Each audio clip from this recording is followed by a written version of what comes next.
صبر جب آپ کرتے ہیں نا اور صبر کا ارادہ کرتے ہیں تو اللہ تعالیٰ صبر کی توفیق بھی عطا فرماتا ہے۔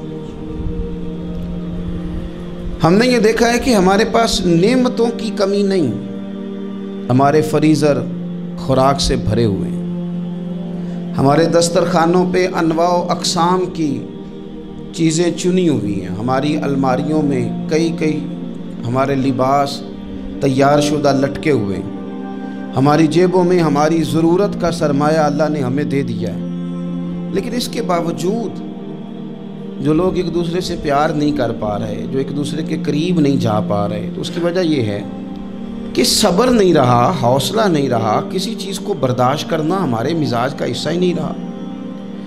اور پھر چونکہ امت مسلمہ نے انقلاب برپا کرنا تھا، دنیا کو پیغام حق دینا تھا، اگر ان کے اندر حوصلہ ہی نہیں ہوگا، اگر انہیں صبر ہی نہیں کرنا آئے گا، استقامت ہی نہیں ہوگی، کہیں رکنا ہی نہیں آئے گا، تو یہ میدانوں کو سر کیسے کریں گے، کامیابیاں کیسے ان کا مقدر بنے گی۔ رمضان المبارک میں بھی ماحول یہ ہو کہ افطاری سے 1 گھنٹہ پہلے نظر پوری ٹک جائے گھڑی پہ، اور تھوڑا سا بھی صبر مشکل ہو، اور رمضان المبارک میں سحری کے وقت میں اگر دہی والی دکان پہ بھی جھگڑا ہی ہو رہا ہو، اور شام کو سامان خریدنے میں بھی اگر بحث ہی ہو رہی ہو، تکرار ہو، جھگڑا ہو، تو پھر سیکھا کیا؟ پھر وہ جو ہمیں تربیت دی جا رہی تھی کہ ہم نے صبر کرنا ہے، تو پھر ہم نے اس میں حاصل کیا کیا؟ حدیث پاک سنیں گے، آپ کی طبیعت بڑی ٹھنڈی ہوگی۔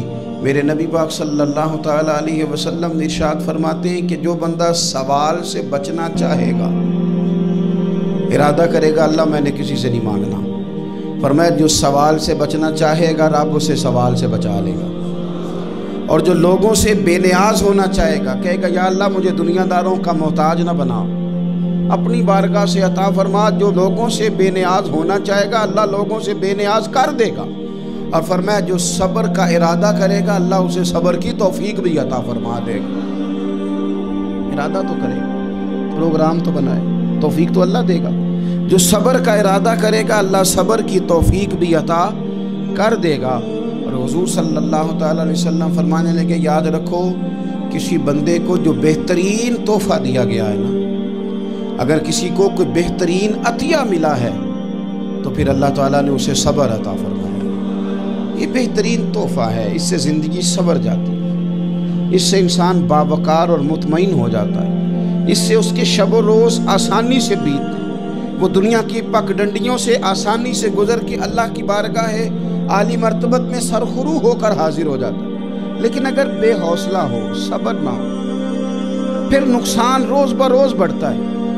اور پھر میرے رسول پاک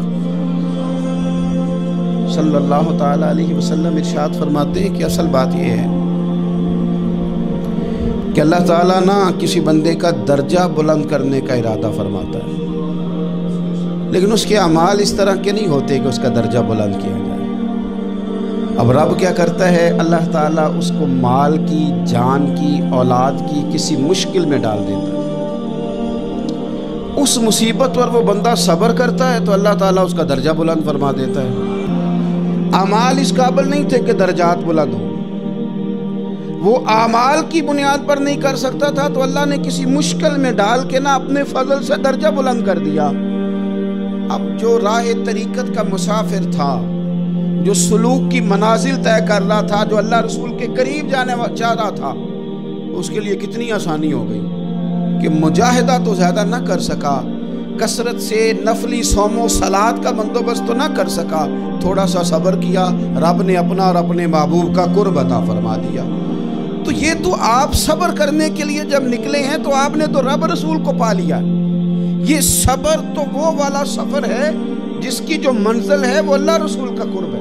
ہم لوگ تھوڑی تھوڑی باتوں میں حوصلہ ہار جاتے ہیں، صبر چھوڑ جاتے ہیں، پریشانی بڑھ جاتی ہے، پتہ نہیں ایسے محسوس ہوتا ہے کہ جیسے یہی بندہ دنیا کا سب سے دکھی بندہ ہے۔ تو ایک تو یہ کہ ذاتی حیثیت سے صبر کرے، ایک یہ کہ پھر دشمن کا جب مقابلہ ہو، آمن نصبرو و صابرو، آپ کا جب مقابلہ سامنے کسی کے ساتھ ہو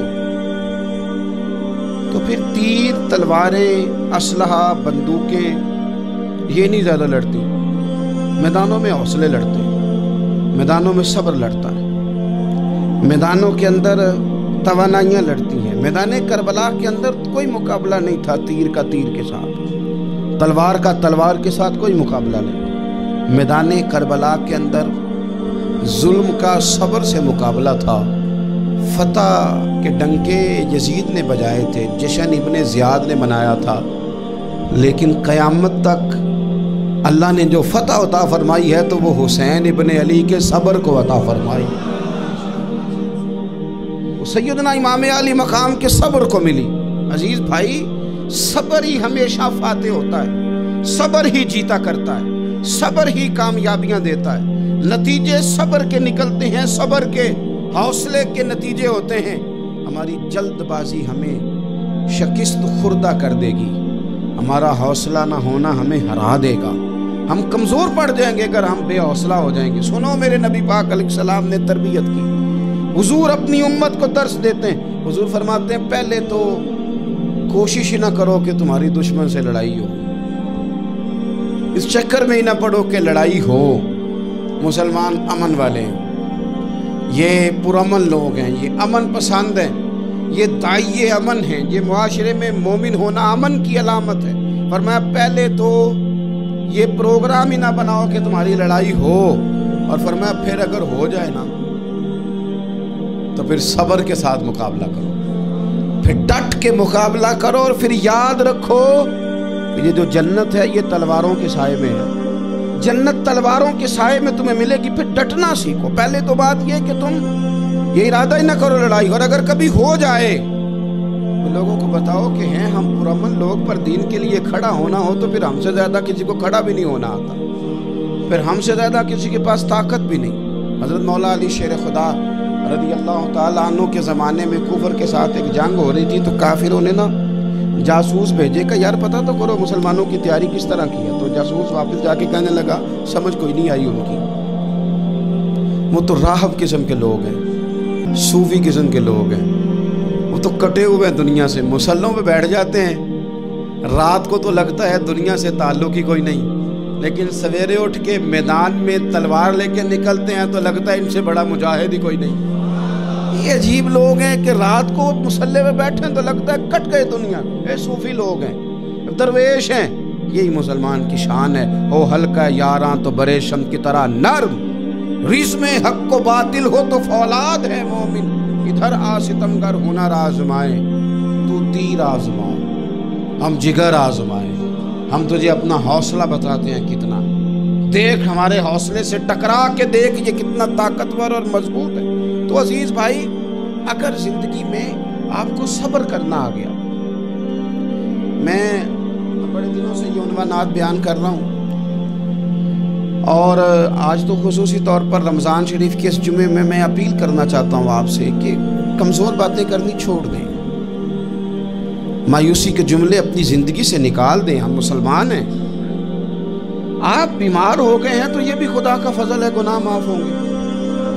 اگر اللہ تعالیٰ نے فقیر بنا دیا، غریبی آ گئی ہے تو یہ بھی فضل ہے، امیروں سے پہلے جنت میں جائیں گے۔ اگر اللہ تبارک و تعالیٰ نے کسی جگہ آپ کو مکان نہیں دیا اور دوسرے کو دے دیا ہے تو آپ وہ لوگ ہیں جو عظیم سنت ادا کر رہے ہیں سیدنا بلال حبشی کی۔ اگر کسی جگہ کوئی کمزوری آ گئی ہے، کوئی پیچھے رہ گئے ہیں تو یہ خدا کا فضل ہے۔ اللہ تعالیٰ نے چاہا ہمارے لیے جو فیصلہ تو ہم اس پہ راضی ہیں، لیکن اپنی زندگی اور شکوے اتنے بڑھا لیے، ہم نے اتنے بڑھا لیے کہ لوگوں سے شکوے کرتے کرتے رب رسول سے بھی شروع کر دیے۔ غلام بھی کبھی شکوہ کرتا ہے، آقا کا بھی شکوہ ہوتا ہے، بندہ بھی کبھی شکوہ کرتا ہے، رب کا بھی شکوہ ہوتا ہے، یہ بھی کبھی ہوتا ہے۔ آپ نہ مانے پر یہ شکوہ ہے کہ میں بڑے ڈاکٹروں کے پاس گیا ہوں آرام نہیں آیا، نہ مانے پر یہ شکوہ ہے میں نے کبھی کسی کو ستایا تو نہیں پر میرے حالات نہیں ٹھیک ہوتے۔ آپ نہ مانے پر یہ شکوہ ہے کہ فلانے کے پاس دولت زیادہ ہے، اس نے پتہ نہیں وہ آگے نکل گیا اور میں پیچھے رہ گیا، نہ مانے پر یہ شکوہ ہے۔ کس سے کر رہے ہو؟ رب رسول سے؟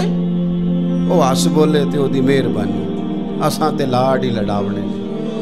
کس سے شکوہ کر رہے ہو؟ خدا کے بندو، غلام غلامی کرتے ہیں، شکوے کرتے ہیں کوئی؟